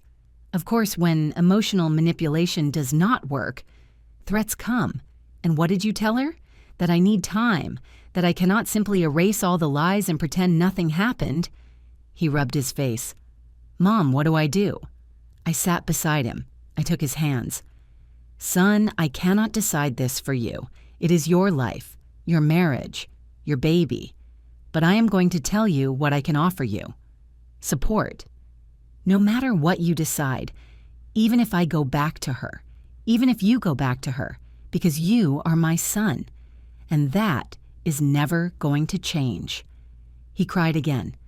I do not know if I love her mom. I do not know if I ever really loved her, or if I just loved the idea of what I thought she was. That is the question you have to answer. The following 2 months were a whirlwind. Ashley intensified her campaign. Daily calls, messages, ultrasound photos. Look at your son, Michael. Are you really going to abandon us? She hired a lawyer, threatened with a lawsuit for abandonment of the home, for psychological violence, invented stories about mistreatment. But then Mr. Thompson did his job. Mr. Michael, he told him one afternoon in my living room, I have investigated the legal situation. Your wife can sue for alimony. Yes, but given that you did not abandon her, she kicked you out of the house when you discovered her lies. And that there is no proven violence, the judge will be reasonable. And the house? The house is in both names, but you paid the down payment with a loan from your company. I have the documents. In a divorce, it would be divided equitably. Considering the credit card debts she hid, probably you would end up selling and dividing the little that remains. Michael nodded slowly. And the baby? Shared custody, most likely. You have the right to be a father, Mr. Michael. She cannot take that away from you. But then something happened that none of us expected. At the end of February, 2 weeks before the due date, I received a call. An unknown number. Mrs. Amelia? Yes. Who is speaking? I am Rebecca Sanchez, Ashley's mom. My heart accelerated. Mrs. Rebecca, I need to talk to you in person. Can we meet? We agreed on a cafe near my house. I arrived 15 minutes early. I ordered a coffee I did not drink. Rebecca Sanchez arrived on time, 57 years old, gray hair tied back in a ponytail, simple clothes but clean, rough hands from working, tired but kind eyes. She sat in front of me, ordered a tea. Thanks for coming, she said softly. Tell me, Mrs. Rebecca, what do you need? She breathed deep. I need to apologize for my daughter, for everything she did to you. I did not expect that. I know Ashley treated you badly, Michael told me. Well, Ashley told me her version, but I know my daughter. I know when she lies. Her eyes filled with tears. I raised her alone after my husband fell into depression. I worked selling whatever to give her an education, but at some point, she decided it would never be enough, that she deserved more, that the world owed her something.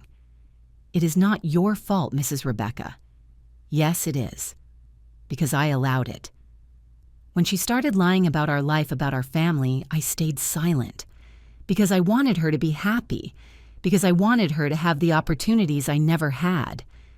She wiped her tears, but I taught her that lying was okay, that pretending was more important than being honest. And now she is going to have a baby, and I am afraid she will teach him the same. I took her hand, rough, hard-working, like mine. What can I do, Mrs. Rebecca? I do not know if I can ask you this, but could you give Ashley a chance? Not for her, for my grandson. That baby is not to blame for his mother's mistakes. Mrs. Rebecca, I would never deny Michael being a father, nor your grandson having his dad. But that does not depend on me. It depends on Michael and Ashley. I know. But you have influence over your son. If you tell him not to go back, I would never tell him that. Michael is an adult. It is his decision. Rebecca nodded. Ashley hates me for coming here. She told me if I spoke to you, she would not let me see my grandson. But I could not stay silent. I needed you to know that not all my family is like her, that some of us do have values. We stayed in silence. 2 mothers, 2 women who had fought all their lives, who had made mistakes, who loved their children despite everything. Mrs. Rebecca, I said finally, when that baby is born, you are going to meet him, I promise you. No matter what happens between Michael and Ashley, that child is going to have his maternal grandmother in his life. She cried, "Thank you, thank you." We said goodbye with a hug, 2 warriors recognizing each other. That night, I told Michael about the meeting. Ashley's mom came to see you. He said, surprised. Yes, she is a good woman, son, hardworking, honest. Ashley did not learn her lies from her. Michael remained thoughtful. You know, I have been thinking about the baby, about being a dad. And I am going to be there for my son, always. But that does not mean I have to be with Ashley. Have you decided? Yes, I am going to ask for a divorce. After the baby is born. I do not want to stress her during the pregnancy, but I cannot continue in a relationship built on lies. I nodded. It is a difficult decision, son, but it is yours, and I respect it. Do you support me? With all my heart. 2 weeks later, on March 15th at 3 a.m, Ashley's water broke. Michael received the call. He got dressed in 2 minutes. Mom, it is the baby. Go, son. I will catch up with you at the hospital. I arrived at the hospital 2 hours later. Michael was in the waiting room, nervous, pacing from one side to the other. How is she? In labor. The doctors say everything is going well. At 9:43 in the morning, my grandson Matthew was born. 7 pounds, 11 ounces. Dark hair, closed eyes. Perfect. When they let me enter the room, I saw Ashley in bed, exhausted, disheveled, holding the baby. Our eyes met, and in that moment, all the hate, all the war, all the poison evaporated, because there in her arms was my grandson, blood of my blood, legacy of James, future of our family. Do you want to hold him? Ashley asked softly. I took Matthew in my arms. He smelled new of hope of a second chance. Hello, my love, I whispered. I am your grandma, and I promise I am going to love you without conditions, without lies, without games. Ashley cried. I do not know if from exhaustion hormones or something deeper. Mrs. Amelia, I am sorry. I am sorry for everything. I looked at her. I really looked at her. And I saw a scared girl who had made terrible decisions trying to escape her past. I know, Ashley. I know. It was not forgiveness. Not yet. But it was a beginning. The 3 months after Matthew's birth were the strangest of my life, like living in 2 simultaneous realities. In one reality, I was the loving grandmother. I visited Matthew 3 times a week. I brought him clothes I knitted myself. I held him while Ashley showered or rested. I sang him the same lullabies I had sung to Michael. In the other reality, I was the mother-in-law who had destroyed a marriage. Ashley treated me with cold courtesy. Michael slept in the guest room of his own house. Conversations about divorce were postponed until Ashley recovered from the birth. But we all knew it was a matter of time. In June, 3 months after Matthew's birth, Michael finally did it. He arrived at my house one Saturday afternoon. He sat in the armchair where he had spent so many afternoons of his childhood. "Mom, today I spoke with Ashley. Officially. I asked her for a divorce." My heart tightened. How did she take it? Better than I expected. I think she was also waiting. Living together without being together these months has been unbearable for both. And Matthew? Shared custody. She stays in the house during the week. I have him on weekends. When he is older, we will adjust. He breathed deep. And Mom? There is something else. Tell me. Ashley wants to sell the house. She says she cannot pay the mortgage alone. That, with the credit card debts, she is drowning. There it was. The inevitable consequence of years of living above her means. And what do you want to do? Honestly, selling would be best. Divide what remains. Start over. He looked at me with those eyes that still melted my heart. But Mom? I do not know if I will be able to. The value of the house went down. With what we owe on the mortgage plus the card debts that are in my name too, we are going to come out owing. How much? He took out some papers. He had studied them. He had numbers written down in his small, neat handwriting. The house is worth $2,200,000. We owe $1,700,000 on the mortgage. The cards add up to $200,000. Ashley kept spending after Christmas. He did mental calculations. If we sell after paying everything we are left with, like $300,000 to divide, $150,000 each, and with that, you have to start from zero. Yes, rent an apartment for me and for when Matthew visits me. Buy furniture, clothes, everything. He laughed bitterly.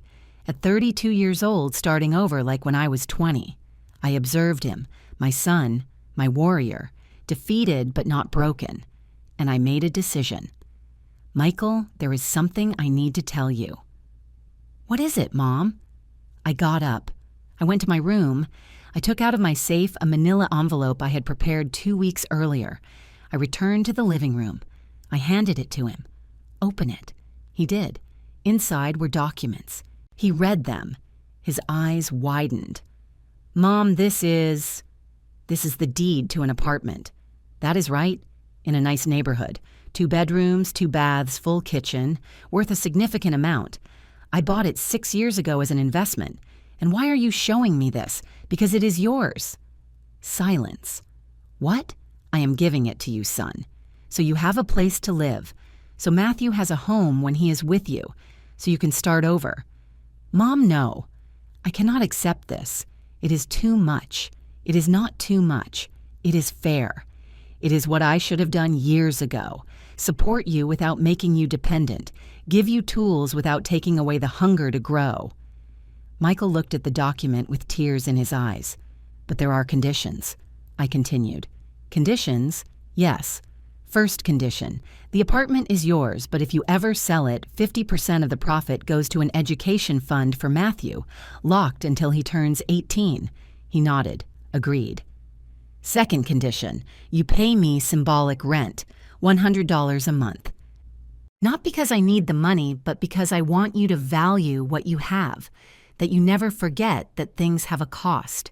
Understood? Third condition. Ashley never ever has access to that apartment. It is your space. Matthew's and yours. A place to rebuild your life without the lies of the past. That is my favorite condition, he said with a sad smile. I hugged him. I love you, son. And I am sorry for not telling you the truth before. I am sorry my silence created the space for Ashley to manipulate you. No, Mom, you are not to blame. I was the fool who believed the lies because I wanted to believe them. We stayed like that, hugging, healing. But I was not finished yet. There is something else, I said, separating myself. More? I took out another envelope, this one thinner. This is for Ashley. Michael frowned. For Ashley? Open it. He did.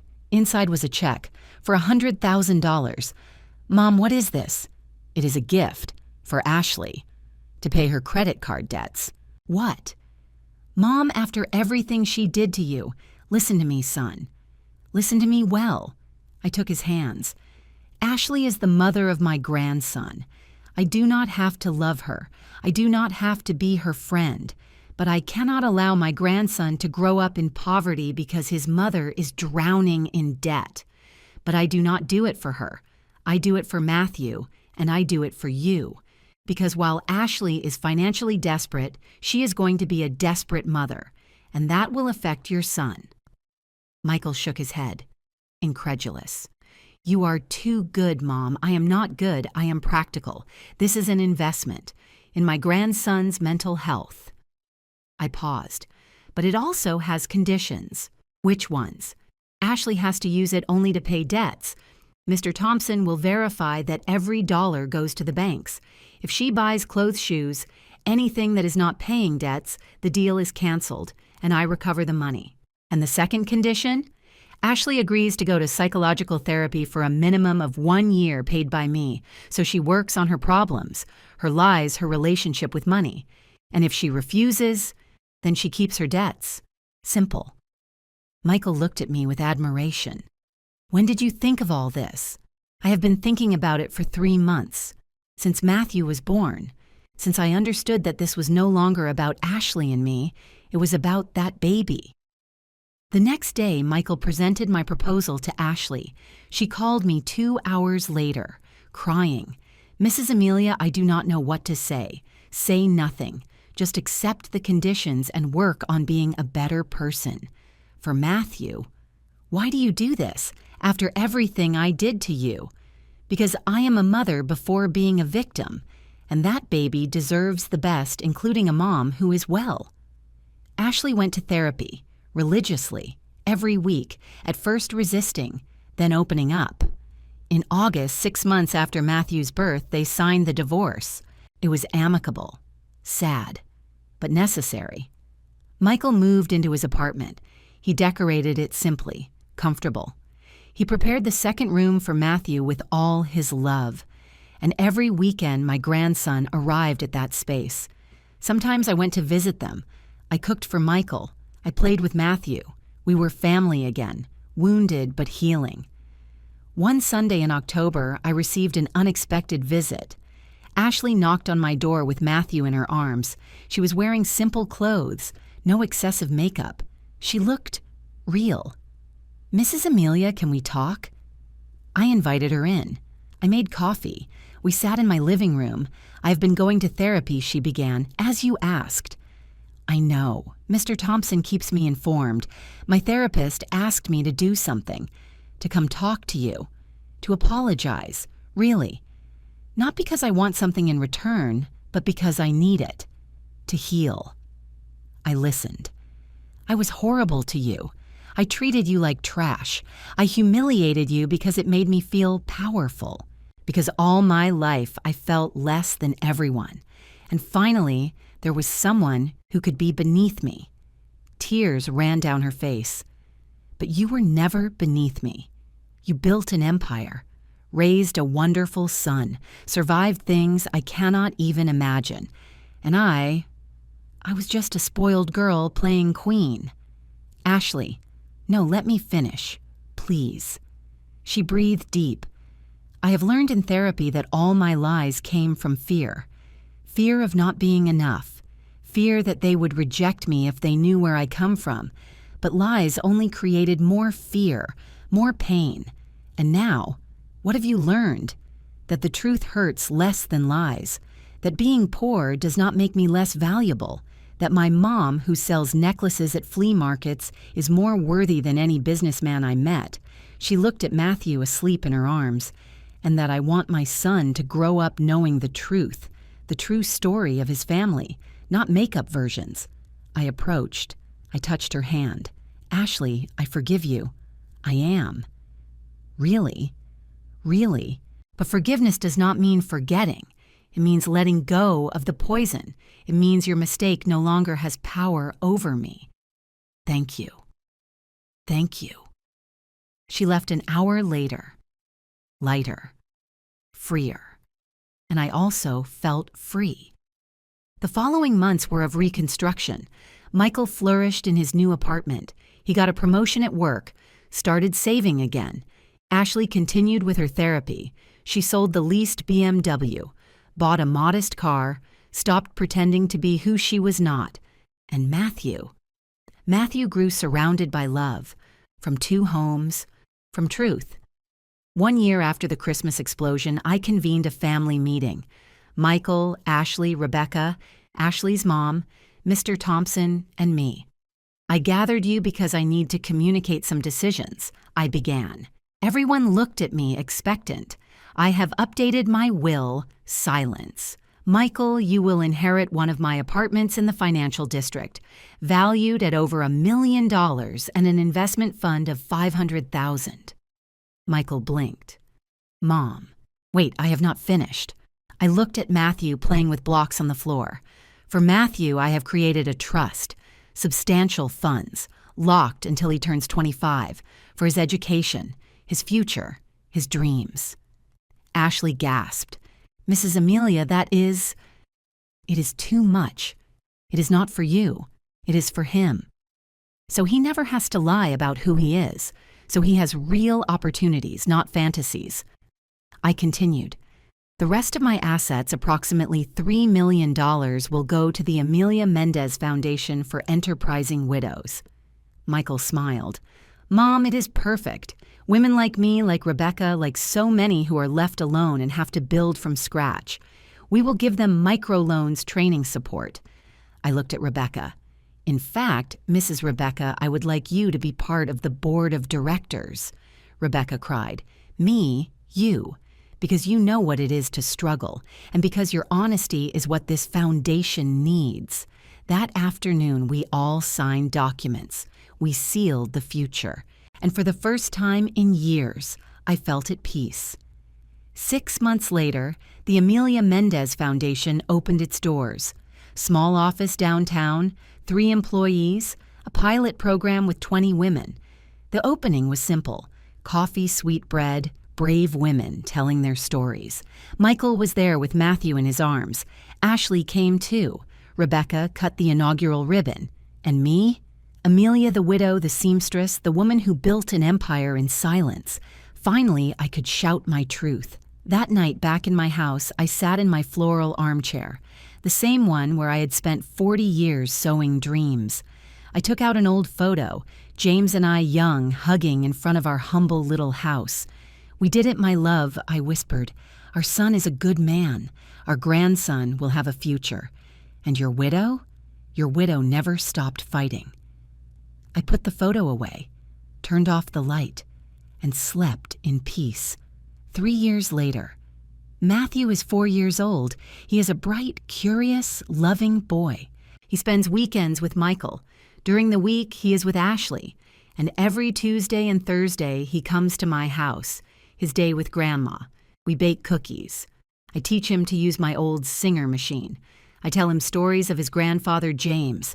Michael got married again, to a woman named Helen, elementary school teacher. Simple, honest, kind. The wedding was small, beautiful, real. Ashley also rebuilt her life. She has a boyfriend, a mechanic from her old neighborhood who met her selling at the flea market with her mom. He loves her for who she is, not for who she pretends to be. The foundation has helped 200 women in 3 years. Some have opened businesses, others have paid debts. All have recovered dignity. And me, I am 71 years old. I keep sewing, no longer for money, for love. Every stitch is a prayer. Every garment is a legacy. Yesterday, Matthew asked me, Grandma, why do you work so much if you are already rich?